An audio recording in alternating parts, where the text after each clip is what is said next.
Could you use a little spiritual recharge in the middle of your week? This series of brief videos is designed to help you step away from the craziness of life. Every moment is a gift from God. For just a moment, to receive some practical encouragement from God. Let's get ready to learn and grow. Welcome to Pause.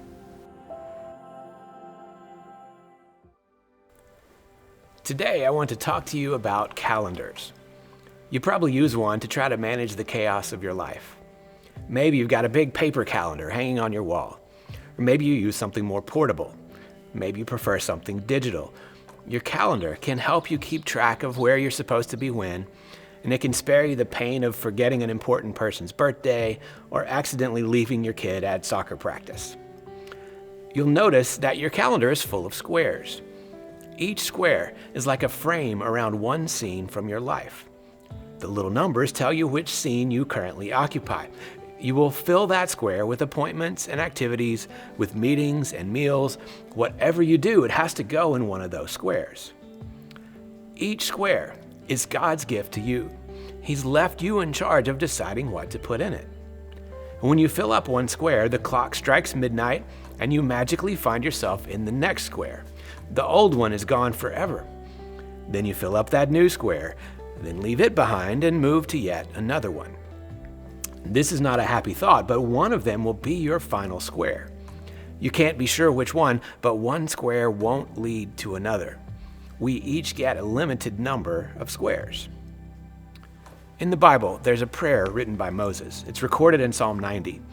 In that prayer, Moses wrestles with the fact that God is everlasting and eternal, but our earthly lives are definitely not. He says we're like grass that springs up but quickly withers. In other words, we have a limited number of squares. Life is short, and time moves relentlessly, and there is no pause button.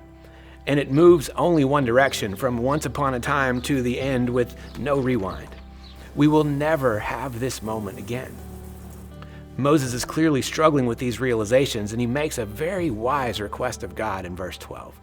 Teach us to number our days, that we may gain a heart of wisdom.